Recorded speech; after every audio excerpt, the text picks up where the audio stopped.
Live, Should I YouTube should live. I end my live video and start it again? Is it blank still? It Oh, says, it just oh, came it, back. it just came back. Yeah, Yeah. Let's there's a little lag, go. guys. We are winning. We are Yeah. winning in the I see digital. Bob's plaques and Freed's other shoulder. Perfect. That's what it's supposed to be. This is thrilling content right now. We need like a second phone with another account. Like I wish my Right. wife was here. I No, think we're totally. getting there. It looks good. Dang it, Riverside. Yeah, it worked Make last it time. easy. Make it easy.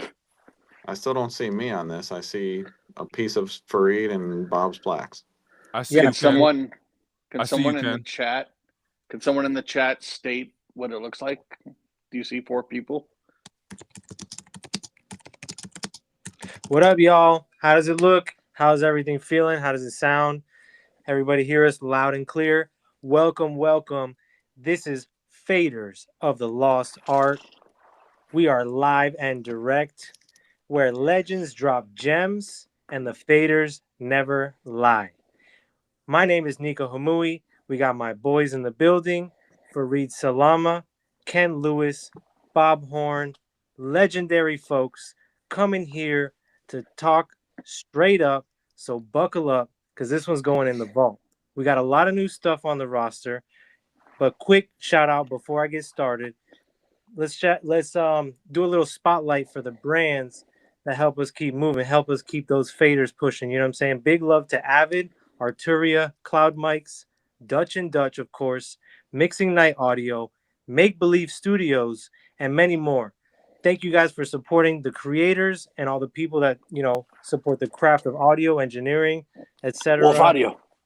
Wolf Audio. Audio. Let's Fuck go. yes. The new Pro patch and the new Wolf console is in effing sane. So definitely do yourself a favor and check Mr.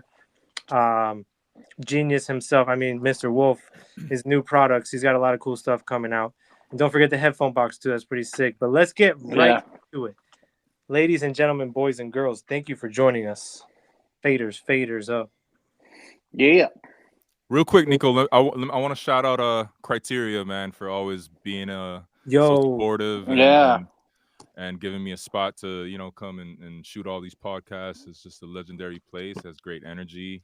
I've been here almost 20 years now, so shout out to Criteria. Shout out to Trevor Fletcher, and Bob, and the whole crew, man. Appreciate you guys. Big time shouts. Much appreciated. I've been blessed to come visit you at Criteria. Hell yeah. Out there, here and there myself. And beautiful. How far are you guys away from each other? Like 30 minutes or less. Yeah, like 30, yeah. Yeah. So Criteria is basically in the middle of Miami. So it's just north downtown, just out of the mix, but just close enough to where, you're a couple minutes away. So it's a legendary spot. It's been around forever. And it's like one of those big A-room, like it's like the historical landmark of Miami recording studios, right? It's Record Plant, the Village, that it holds the prestige of that everybody's trying to chase, right? So big shout out to Criteria. Huge. How many rooms are there, Fareed?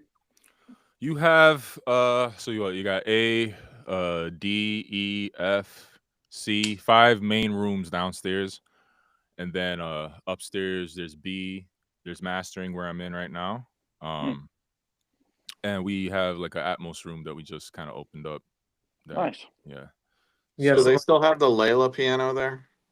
Yeah, I'm pretty sure that's still there. I think it's Studio C, or sometimes it gets moved around, but I'm pretty sure it's still there.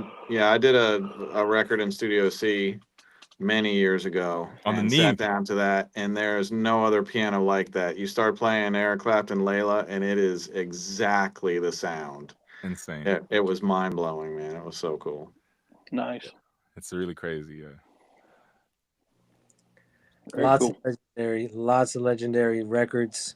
We've had like Cash Money camp out there. We've had like Khaled camp out there. We've had like so many camps. Like every one of the top artists out of Miami, and not like back in the day, Dave Pensado did Shakira records over there. Shakira would camp out over there. Yeah, totally. You know, lots I assisted on one of them.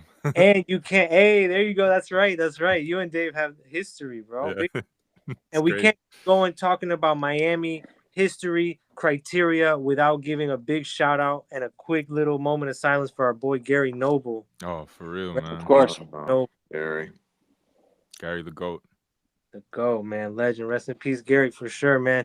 Well, let's get right to it, yo. I know we have a lot of new gear on the horizon. We're like anxious to get it out, right? Definitely big shout out to Make Believe Plugins Meld. I'm gonna just rip that band-aid, bro. Meld is crazy. Let's go. Like it's like CLA Mix Hub on steroids.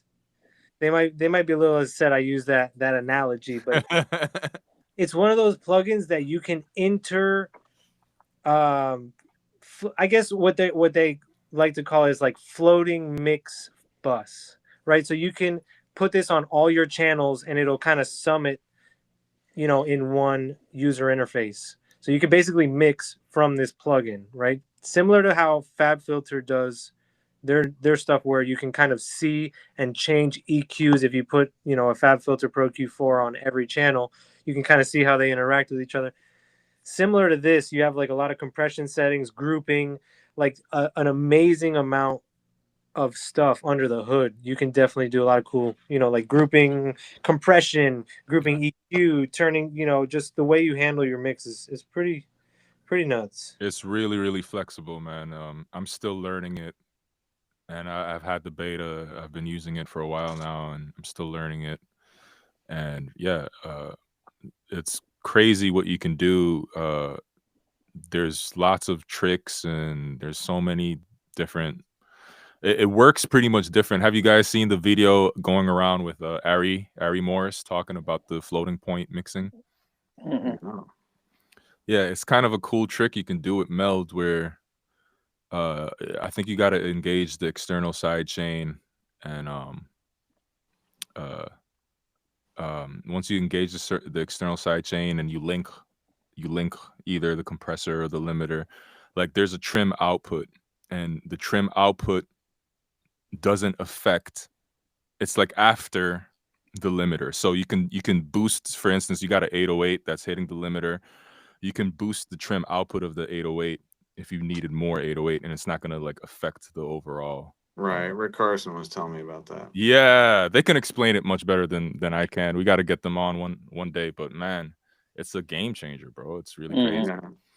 Yeah, Rick Carson just visited my studio last weekend. He was heading through town and dropped in, and he was telling me all about it. I haven't started using it yet, but I'm waiting to, man. I can't wait. He was telling me some phenomenal stuff that sounds like things that I need in my workflow. So yeah, I'm really excited to dig in. Saw the John Haynes video on the Atmos, you know, setup, and I thought that really simplified. You know, I was over complicating things when it came to Atmos, and I felt like that video really simplified things, especially his explanation of it. And there's a little gem in there. Definitely, y'all have to figure it out. But when Rick told me about, actually Ryan, shout out Ryan as well. Yeah, Ryan, shout out Ryan. Told me about this situation, I was like, bro, you have to slow it down and like put it, bro. Like, yeah, it was a lot. So thanks to Ari and the guys got together and made a video. So shout out to all the folks there, and we appreciate you guys for breaking it down and making cool tools, come up with some great ideas, and helping us grow. They're trying to get me to like redo the way I mix. I don't know if I'm ready for that in the stereo world. I'm definitely gonna try it. Right. But you know, old habits die hard. It was interesting. Yeah. I saw on the Haynes video, I saw a clip where he was saying he wouldn't print stems. He would just go from his stereo bus or like the master and split it out. I got to watch it again, but it was pretty interesting the way he was saying it. He just did it all off of his mix session. He wouldn't do stems. Yeah, in the Atmos world, that's definitely necessary. You know, avoiding mix bus, especially in the TV sync world, like avoiding mix bus processing is a big thing. You know, having all your mix bus processing on every stem track or every group, like so, you know, all drums, all vocals, you know, all your group tracks, all your group octaves, if you will. You have your mix bus on each group bus and you don't have anything on your mix bus, so to speak. That's, if I remember correctly, that's how like the TV sync video movie guys work. Gotcha. Yeah. What else is new, folks? Talk to me. What do you guys got in the old bag? Mixing and fixing. I got a big song release tonight.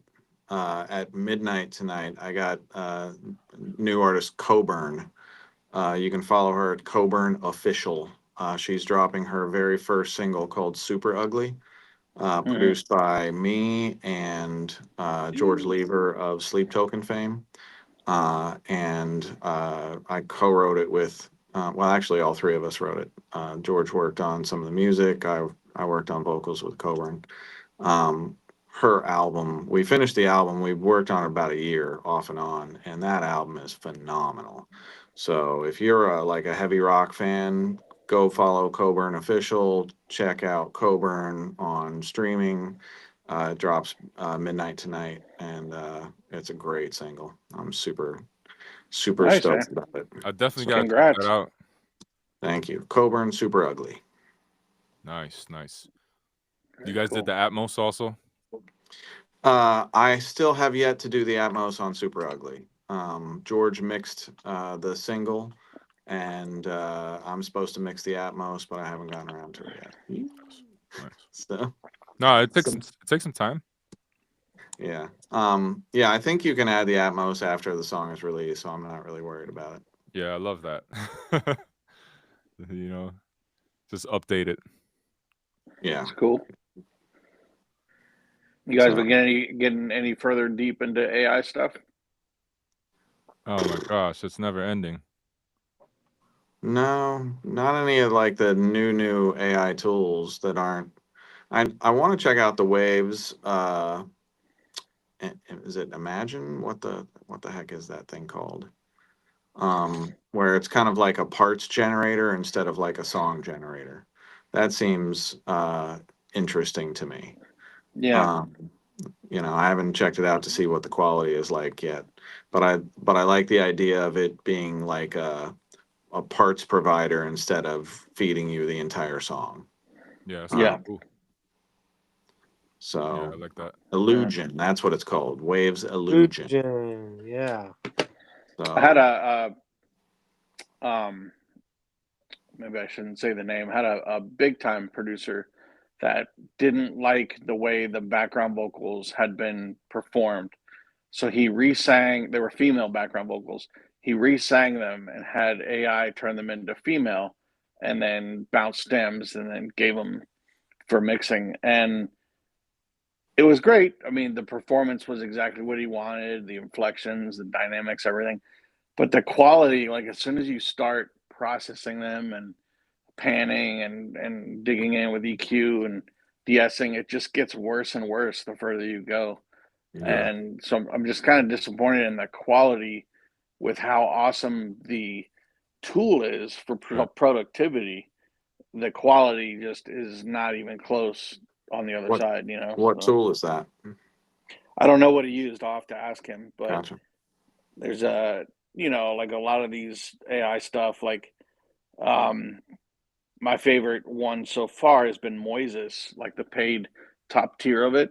And if you take the drum loop and split that up, it's really good. Like sometimes you'll have a little bit of a tom sustain on the kick track or you know, vice versa or something. But for the most part, it does a really good job isolating, sometimes perfect.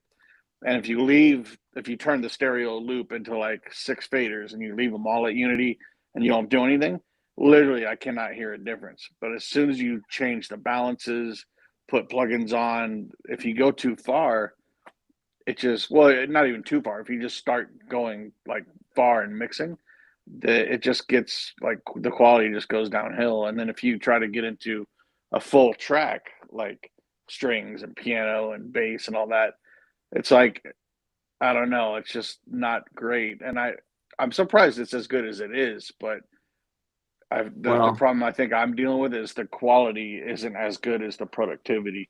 Yeah. You know? well, wherever it is now, it's going to be so much better in a year.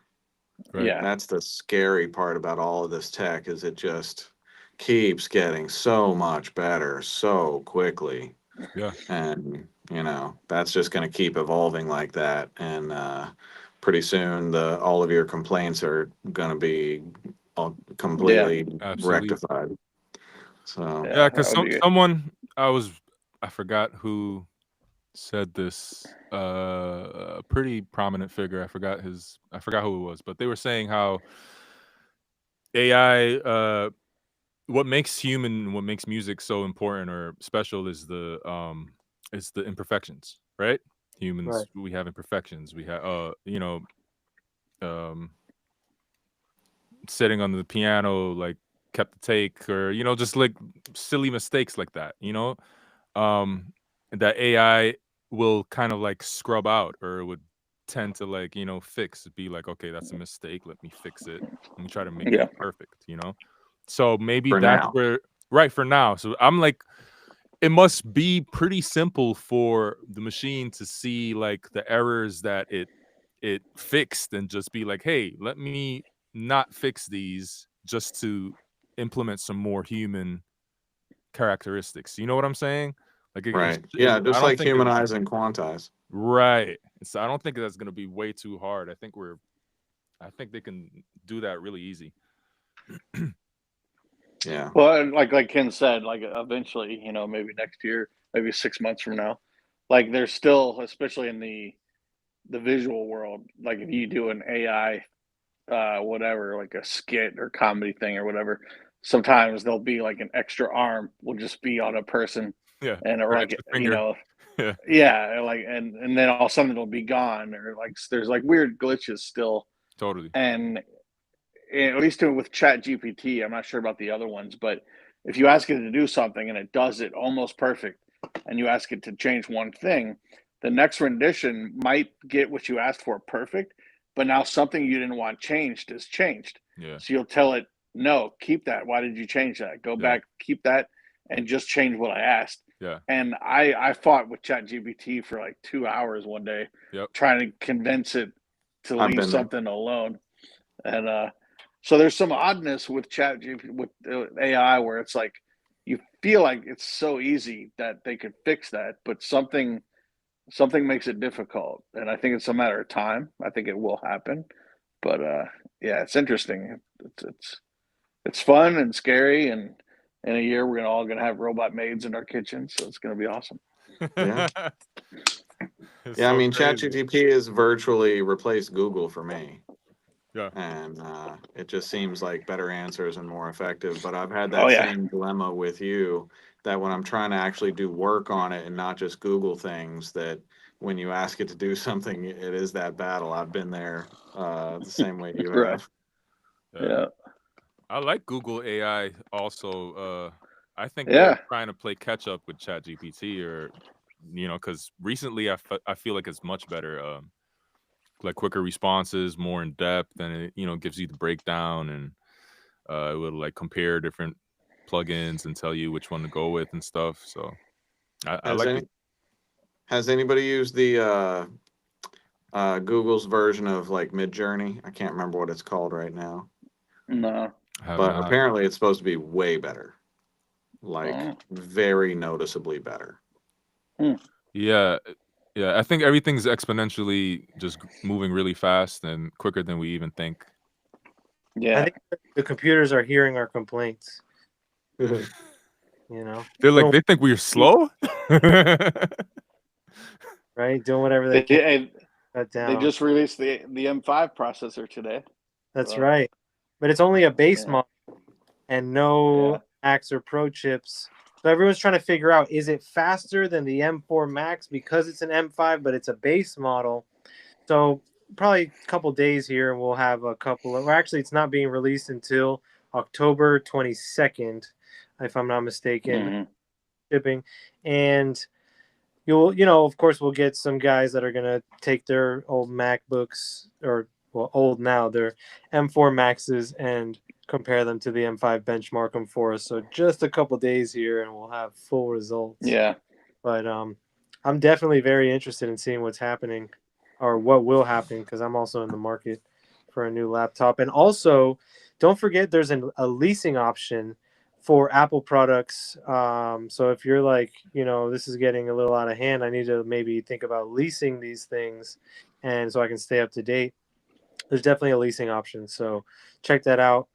Shout out to my homie Trevor that put me onto that. But what else? We got some plugin shout outs in the chat. Hi-File.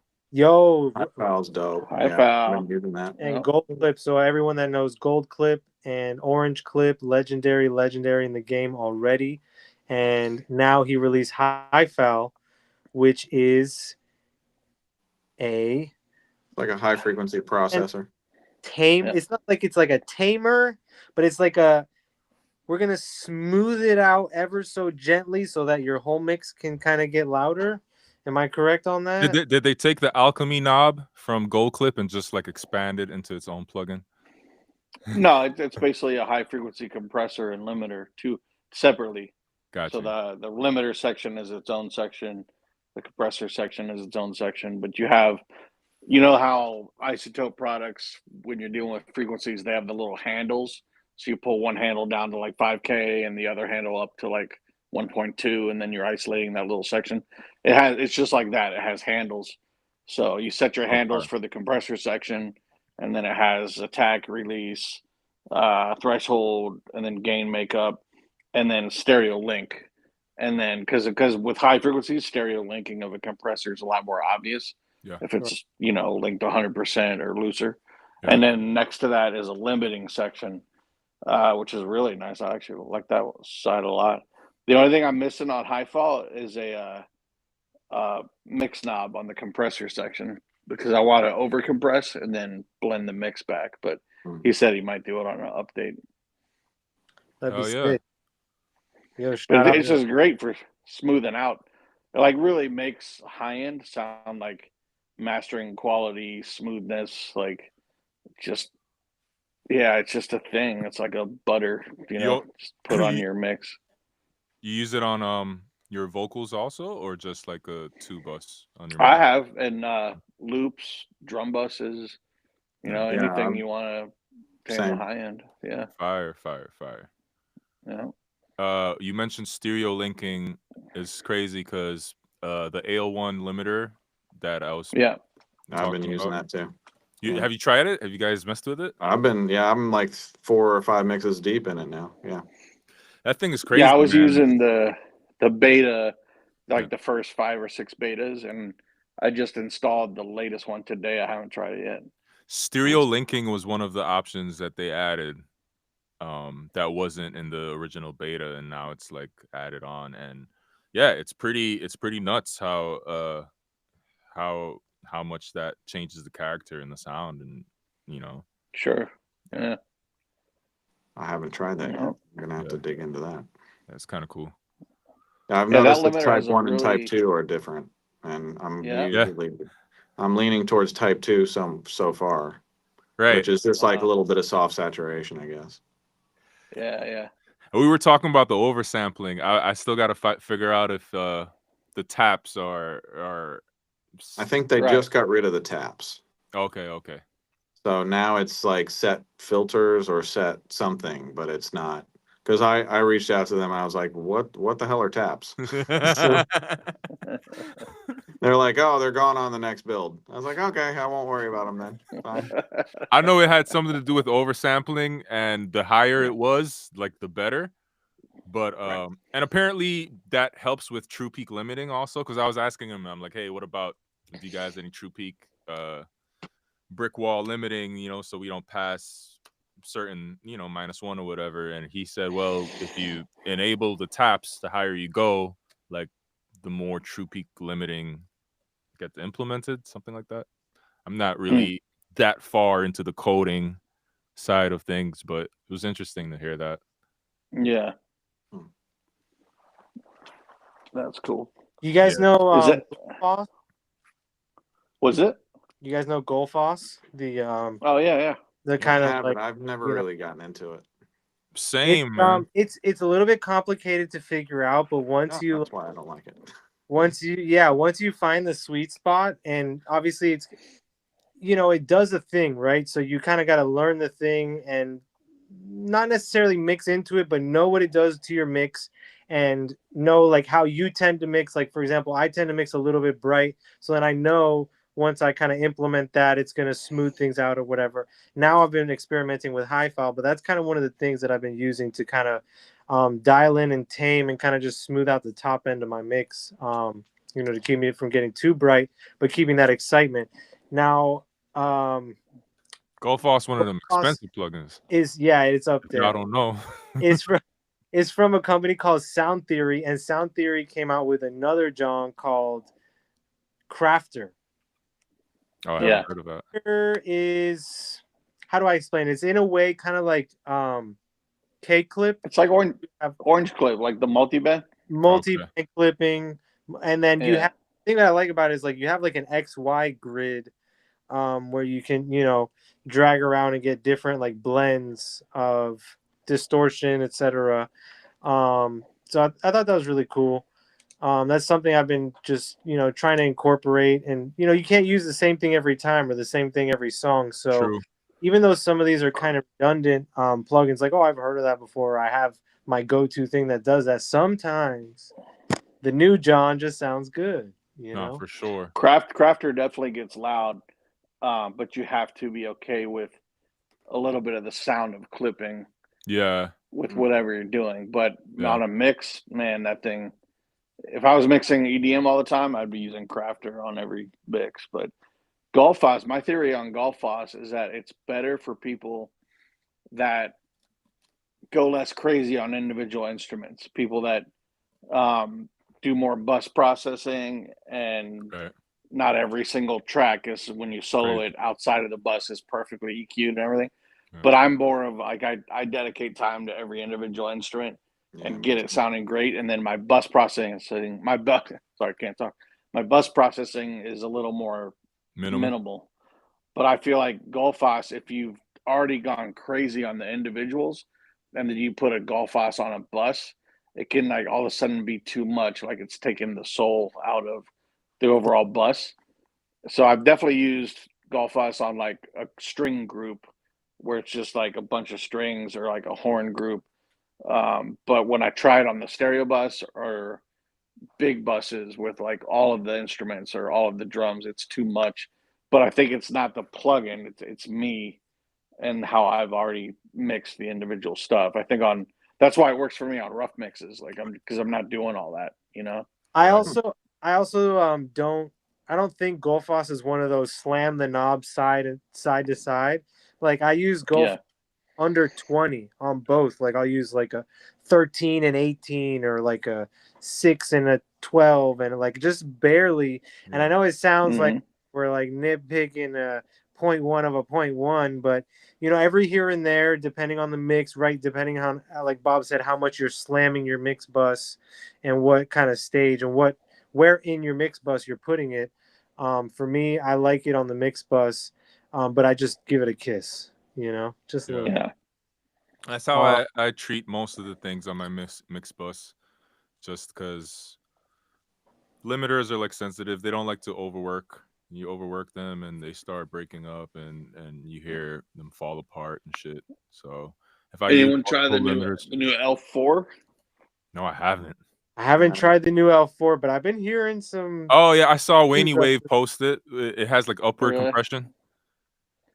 Yeah, it's got a bunch of new stuff, I guess. I mean, yeah. Have you used it, Bob? No, I haven't downloaded it yet. But L4, that's legendary. L4. It's like the new ultimate compressor, but you know what happens when folks get new gear. It's the ultimate everything until you're like, I messed up a few mixes. So let's let them get the kinks out and see, like, a little more time. We gotta try it on a few more sessions, but definitely keep an eye out for that new L4. No, that's crazy. The L4. I remember when the L2 was. everything. L3 is like hidden 14 years old, I think. Yeah, Is it totally. really? You Wow. know, like it's been a long time since L3.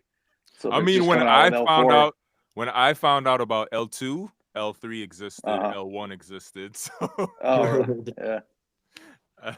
I don't know about how long the gap was between those first 3 releases, but yeah, it's been a gap for I just 4. Like I guess it's kind of snobby, but I can't use like a Renaissance 6 EQ. Like if it's already in a session, I'll leave it if it sounds good. But just because I used those in what was that 2006 or 4 or 3, all the way back then, it's like I feel like I'm using something old, and when something digital is old, it's not like vintage, Bob. a cool. It's not a vintage digital. Neve. It's a vintage digital. It just feels like I'm doing something wrong. No, like Pro totally. Q2. If I open a session with a Pro Q2 because my Pro Q2 is still installed, I'm gonna replace it with Pro Q4 because it's just like a mental block thing. Totally, you know? totally. It's like we got It hurts. an update. Sometimes it hurts. You know, they say there's certain folks in the game that say Pro Q2 has a sound, and they use 3 and I'm probably now 4 as well. They use 3 for certain things, but there's certain little. If you know who I'm talking about, they like to do the low shelf on the vocal. So I'll let y'all do that figuring out. But they'll just use that low shelf on the vocal type, like just in Pro Q2. I don't know. Don't ask me. Anywho, on the chat, yo, what up, chat? Thank you for tuning in. Thank you for dropping gems and staying up to date. Yo, Ozone 12 just dropped. Oh yeah, nuts. Shout out, chat. I see you. What? Putting us on game. Omnisphere 3. Isotope. Yeah, that's coming. I'm excited about that. Yeah. What's Waves Factory Re-Esser? I saw that this morning. Interesting. Like control of your S's is what it said. I haven't checked it out yet. So maybe it's like I'm still like bent on Split S by Applesauce. That was crazy. Yeah, that's a good one. That was a big one you put me on, Bob. For sure. Yeah, that was a good one. What else? Yeah, that's like the only other de-esser I've started using now. It's always been the Waves R de-esser until I got the Applesauce. And then I was like, oh, this is interesting. When something is just out of control, like instead of breaking out 2-3 de-essers, I found that the Antares de-esser can really handle stuff, like really tame it, Yeah. I didn't even know Antares had a de-esser. Yeah, they have some cool tools, man. Even the compressor is not bad. It has like a full stage compressor. And their EQ as well. They have a certain. It's like the Surfer. Yeah. Yeah. They have a certain in their EQ. It's pretty processing heavy, so pull out your nice computer. But is it? It's I tried to use it in a live tracking session with the 64 buffer. So hey. Yeah. But 128, man. It still worked pretty good. It was, for the most part, it was flawless. It did have. I can't remember if it was zero latency, but I think it was zero latency. I was having a great time with it. And then I had to bring the buffer size up a little bit, but I just like how like when you pick a frequency, you can turn the harmonics knob and jump to the second or third harmonic. Like it knows. Like that's just really smart. I like that. Wow. Yeah, it's crazy. It's in depth. A lot of the auto-tune stuff is cooler than you think. You know what I mean? Like, auto-tune has an EQ. So what? It's like, no, dude. Check this out. There's stuff under the hood that glance. I've been messing with Harmony Engine for years. A lot of people sleep on Harmony Engine. Even Mic Mod. I've been on Mic Mod, like when it's like, I recorded this on 414, but it's like that doesn't go well with your voice. 414 is a great mic, but not for you. And it's like you start clicking Mic Mod and you just start getting ideas. Now it's not perfect different tones, end all, but it'll start shifting your tone. And also it depends on the track, right? It's like, I use my 414 on this, super bright track, or, it's like, how do I put all this together? So it helps you kind of like figure things out, or just give things a tone to help you get into that lane that you're trying to get to. It's a good cheat code for sure. I find that Harmony Engine is great for moments. Like sometimes I'll use it to just give me like a third above the root on, like subtly in a chorus or something. But like, like the last beat before a chorus when a big vocal hits and you can just dial up Harmony Engine and give it a whole bunch of and then it's done.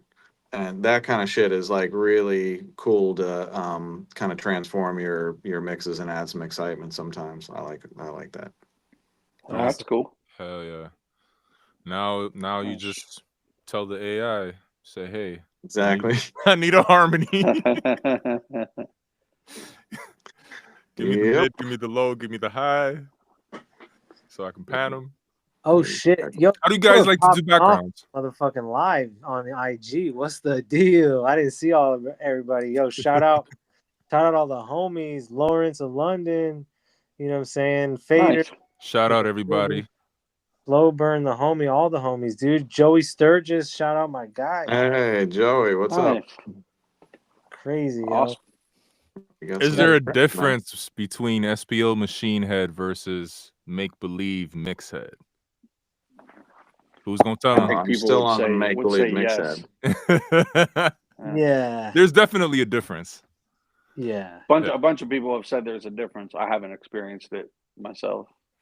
I want to just say one was done with a particular unit from a particular Holy Grail studio with some particular Holy Grail engineers. Yeah, shout out Rory Miller.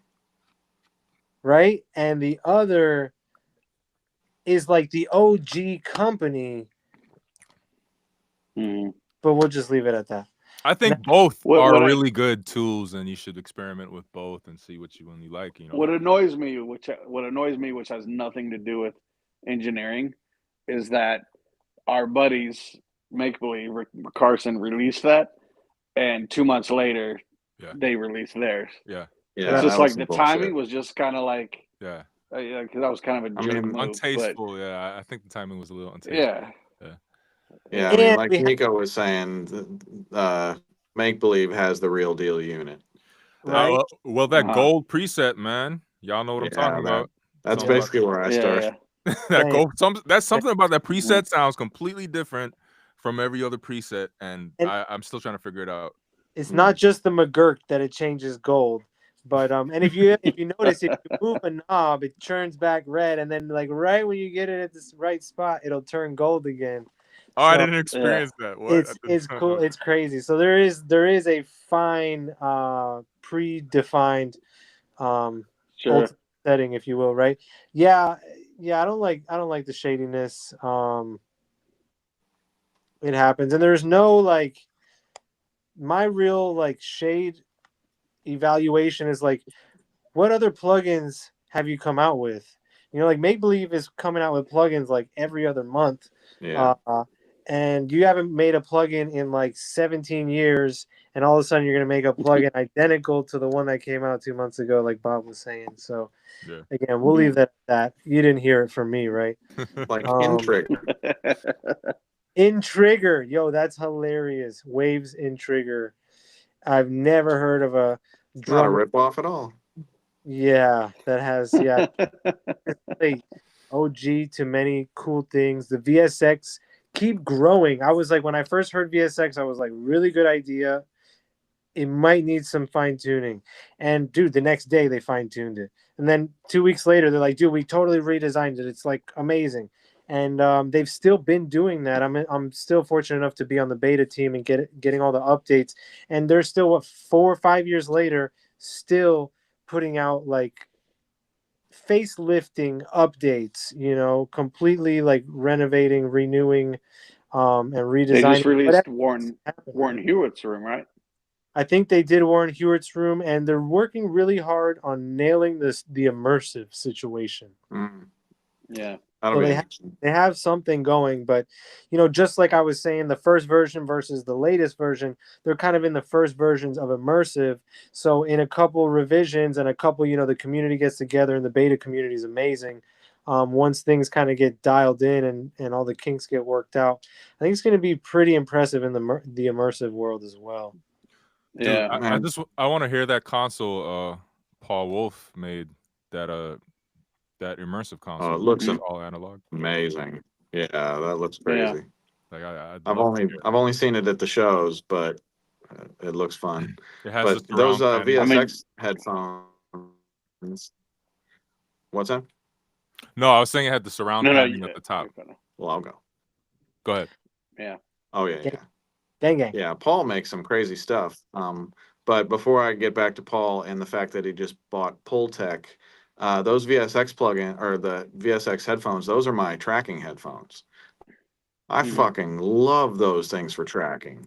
They're like super light. The cable is very unassuming, and they sound really, really good, and they get plenty loud. And I just love the fact that like you can put them on your head, and there's no weight to them really, and they cover really well, and they're isolated well. So Ken uses them. Ken has long hair, so he uses them like a headband. Yeah, exactly. Well, I have one pair of headphones to pull the hair back, and then I can have the VSX nice and comfortable. Right. So there you go. Yeah, they don't slip like a lot of headphones, like the Bayers that are like they're really nice and soft, but they slip off easily, you know. Yeah. Stuff like that. So it's like the VSX are so light they can't fall off. VSXs are badass, man. I love VSXs, man. I do you use it with the emulations, Ken, or do you just use it straight up? No, I don't use the emulations. Thank you. And I really don't. I think it sounds really good without the emulations. Same. Yeah, so I'll check my mixes on those, but I also have a pair of Odysseys, LCD XCs that I. Oh my, they're freaking incredible. They have a lot of new products. They even have some Spatial Johns too. But what is LCD? So LCD-X was like the first, like, yo, you got to get these planar magnetic, like these are the Johns, like, and then you started getting variations. So what is the XC variation? The XC is a closed back. They're gigantic. They're kind of, you wouldn't want to have them on for more than like 30 minutes at a time. They get a little bit heavy, but for like mix checks, from the tippy top of your hi-hats to the bottom of your 808s, it sounds like you're listening to speakers. And it's basically, they just strapped two speakers to your head is really what they did. But so these are similar. Clarity. What are those, Bob? Yeah. What are these? Are Auroras. They're about $1,000, so they're a little bit cheaper than the Audis. They sound a little different too, but they're excellent headphones. But they have the same like thing as Audis, where it's like you're wearing a piece of furniture, you know. Yeah. Right. But yeah, these are really good too. I have these and the VSX, and then a pair of Blues. And the VSX I usually give to the artist unless they want the Blues. But the VSX, the thing that's good about those is that they're not hyped in any way, like EQ wise. They're just flat, you know. Like, so it's like as long as you don't over EQ something while you're wearing them, they're really good. I hear Resonance to listen to mixes on. Yeah, I hear Resonance like really good on them. I hear like high frequencies. If things are bright on there, that means they're bright. You know, because those headphones aren't really that bright. You know, right out the box, no tuning on them. They're. I mean, that's how I like them. They're a little shy on the top. So yeah. Have you done the air tuning? I haven't done that. I have not, no. But I was like halfway through and I had to leave. But there's it's like a test and there's like 2 ear types or something like that, and you kind of like go through a series of tests, and it kind of just helps you pick which ear type. So then you set your calibration to that, you know. So it kind of compensate the tuning even further. Right. It's like Trinnov for your ears. Exactly. Yeah, because not everybody has the same ear canal length, and they basically boiled it down to there's 2 main averages. You know, there's not a ton. Of course, there's some outliers, but right. My first session as an assistant in Nashville, 1998. The singer was Donna Summer, Disco Queen. Yes. And her ear canals. Yeah, you did. It was a huge project for you. Like a lot of work. Yeah, I it was remember a that whole ton. story. But Oof. her ear canals go in and then turn down. So she has to have the headphones insanely loud. I mean, like the tech added an extra power amp to power the headphones in the booth. And Damn. she had the reverb really loud. So the headphones and the reverb were so loud that the reverb came through into the mic. Right. So her vocal had a mono reverb with it from the headphone bleed, fire. not from. Damn. It probably sounded insane. Yeah, talk about ear canals. Jeez. I have crazy. I have a theory. I have a feeling that in that dip that goes down, she had like a lot of wax collection, and it was like, could be, slowly impacting there. I follow this Instagram account called Dr. Earwax or something like that, and she's like always in there with the water gun, or she's reviewing other videos of like earwax. And they're like pulling out these like long, and I'm just like, most of them like, oh, quick, get away. But like, you're still interested to start. See like what people like pull out of their ears, and you're like, I wonder what's in mine. But word to the wise, don't go picking at your ears, don't go messing with your stuff, don't go sticking stuff inside your ears. The best thing to do when in doubt is just freaking leave it alone, and eventually things will come out. And then you can do a little bit of water lightly with a bulb. Those are some pretty like safe techniques and stuff like that. But I got an ear camera off at TikTok. I have one too. Oh, shit. I have one too. Be careful. The little tips on the end of those ear cameras, the little rubber tips that you can exchange and put on, those can fall off the little thing. So be careful. Oh, great. Oh yeah. Yep. Ears are scary, man. So fragile. Yeah. I think I've got mine. For sure. Since you mentioned Donna Summer, I got to tell the story of putting the Atmos together on her stuff real quick, because they gave me the digital original multi-tracks, which were from the obviously analog 24 tracks. And so the Giorgio Moroder, the producer, would record like 20-minute arrangements of a lot of these songs. And the band would just go in there and jam all different parts. And it would just like go on forever. And then Donna would get in there and she would give like 2 full vocal takes, top to bottom. And then Giorgio would mix down certain places in the 20-minute song, and he would mix those down to 2-track, and then he would edit the song from the 2-track. So I had to go and find all of the different pieces of the song throughout the 20-minute performance.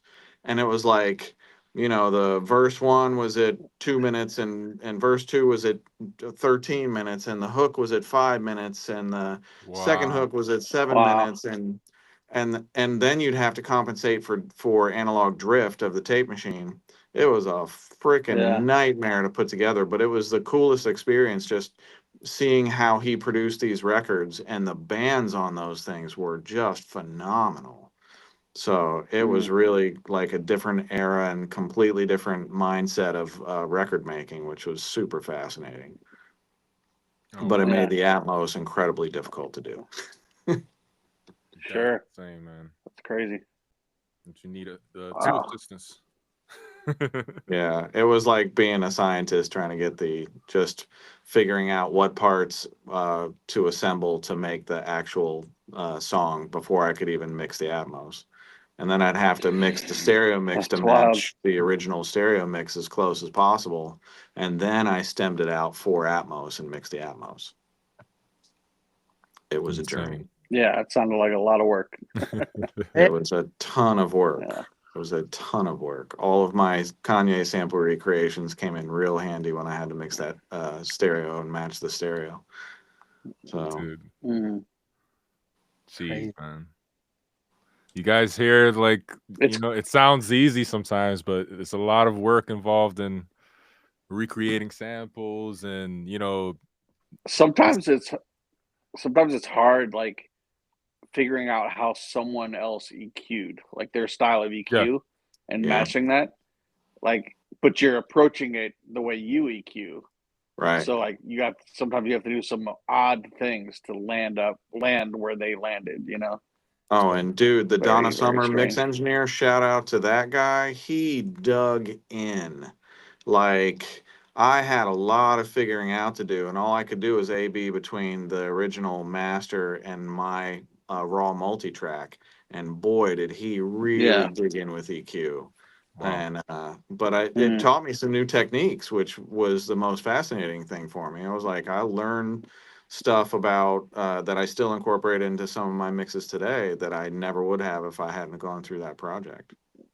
Yeah, I think sometimes we don't think that, like, for instance, if it was mixed on a Neve and your low band, all you have is shelf, depending on the EQ that was on there. Like if it was a 1073 EQ on that console, the 8048 or whatever, all you had was a shelf. You didn't have a bell, so you might have to dip out 30 hertz at like 8 to 10 dB to achieve what you're trying to achieve, or a combination of the filter and the low cut, But and then the high frequency was only shelf as well, and it's only one frequency, 12K. So we definitely have way better tools or way more intricate tools than we did back then, And I've mixed some other like classic albums in Atmos where I had to match the original multi, and researching and figuring out who mixed it, what console they mixed it on, and what was the outboard in that room was a total game changer. And like one of the albums that I had to mix was mixed on a vintage Neve, and just like you're saying, like I could tell that they were doing certain EQ moves because the vintage Neve plugins, like the UAD ones I think I was ending up using, were like the things that dialed it in perfectly. And then there was this Safari Pedals makes the only emulation of this old, I think they call it like the Fox Chorus, but it was like this 80s outboard box that was used a bunch on the lead vocals, and there was literally no other way to get that original lead vocal sound if you didn't use this box. But using the box, I was just like 20 or 30 minutes of tweaking, and I dialed it right in. I was like, son of a bitch. Wow. But yeah, a lot of that stuff, if you're trying to match the original, is just, it was, fascinating. And that's, again, where a lot of my like sample recreation techniques came in super handy. Oh, crazy. Totally. Yeah. Crazy talk. What else? We've unleashed a good load. I'd say a lot of plugins, a lot of tips. I was waiting for it. I'll let you guys. Anyone in the chat? Yeah, we got some stuff in the chat. Some Atmos questions. Shout out Chase. What about using Waves NX and Atmos beds to bring some ambisonics algorithms into immersive mixes, not just the Atmos 3D objects? Interesting. That's a pretty cool idea. I don't even know what Waves NX is. Yeah, I gotta look that up. It's a headphone tracking tech. So I believe, if I'm not mistaken, you put like a little like tracker clip on your headphone headband, and it kind of follows your head tracking, and it does similar. You mean the shit that pops up every time you're reinstalling Waves or? Yeah. Yeah, I think they updated. That's what it is. Okay, I know what it is now. Yeah, that one. I think they luckily did away with that pop up. It pissed a lot of us off, but I haven't quite gotten in depth with NX. I think it has a little bit of work, but now, like saying you can do ambisonics, and maybe there's other formats that just the old built-in Pro Tools render, Dolby render can't do, or I don't know, maybe there's something we're missing, but I thought it needed a little bit of work. Just like I even mentioned, I think the VSXs are probably the closest to the real deal.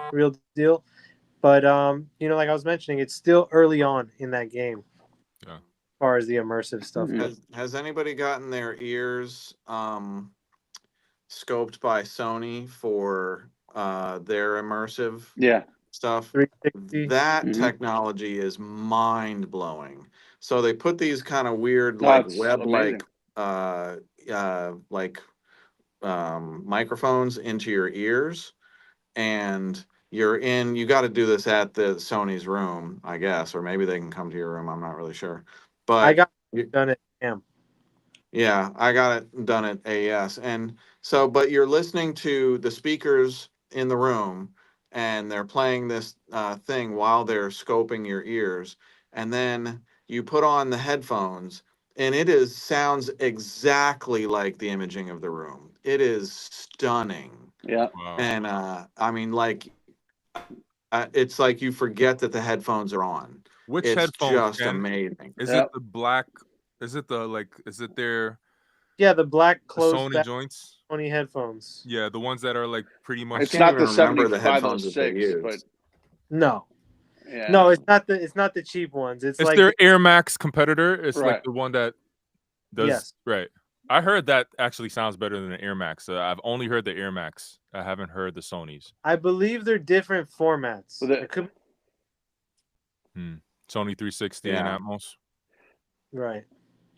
Oh, definitely. They're a completely different format. So the Sony headphones, different software, different. The Sony headphones can't do Atmos. That I don't know. No. That's not the thing. So Sony 360 can be mixed completely in stereo headphones and be perfect translation. Where Atmos, for anyone that's tried to mix Atmos in headphones, it translates about 70%. You have to do it on speakers. Right. Or you have to have a lot of practice and guesswork, Right. But Sony 360, you can literally, after they do the profile. So I went to Culver City to the Sony facility and I sat down in front of the Genelex. They did it, put on the headphones, and literally, like Ken's saying, you take off the headphones and the speakers aren't even playing. But when you put them on, it feels like you're listening to the speakers because you just spent 5 minutes listening to the speakers with the microphones in your ear. And they said I could go home, install the software, mix in 360, bring it back to Sony, and it would sound the same as it did at my house in the headphones. So it's a shame that format didn't win. It's not really taking off over Atmos. Right. No, because if it won, it would be so much easier. All of us would be mixing Atmos because we don't have to invest $10K. It's just a shame Sony didn't bring that to Atmos. Right. Right. Yeah, I mean, the imaging but it's also, was stunning. It's not like Atmos is the bed of speakers at ear level, and then the ceiling speakers. Sony 360 is like a sphere of speakers. There's speakers on the floor pointed up at you as well, and it's just impressive to listen to as well. Atmos is impressive to listen to, but 360 is just the last 30% to make it perfect. And just like mini disc, it's a shame Sony doesn't win the format wars. No, they don't. It's tough. We try and tell them. I was like there at NAMM, shaking them by the shoulders, like. I'm having an earthquake over here. I'm busy trying to convince Slate and the folks at the VSX team, like, to do something similar to that, to like find a way to let me tune the VSX headphones to my studio, because I know my studio and I love my studio. And if I could have a copy of my studio in my headphones on the road, that would be a game for me. Of course, everybody wants like a very perfectly well-treated room and the most fancy room, be it Howie Weinberg's or whoever you want to call it. Just at Howie's. I think it's amazing, but I didn't learn in Howie's room, and I don't mix in Howie's room. I mix in my room. So having the option, I know it's not what everybody wants, and not everybody has an amazing sounding room to begin with to use this technology that I'm speaking about. But like for me, for example, that I'm really happy with the way my studio sounds, and I would love to take my studio on the road so I don't have to learn a new studio every time I book a session outside of my place. Those headphones will, I could do the tracking and then boom, throw my headphones on, do the mixing, and we're smooth sailing. So I really hope that comes together. I'm like tickling tickling the news along. See how I can just softly alley-oop, I guess. I must say though, the when I've been trying the Air Maxes, because so I just did a Atmos mix for this artist Lacrosse. Shout out Lacrosse. Song "Raining in Miami." We just dropped it, right? And we did the Atmos mix also. And I did it in Logic, mixed with Meld. Shout out Meld. Yo. But so when you do, you get a choice when you're doing the binaural rendering. If you're doing the Dolby renderer or the Apple renderer.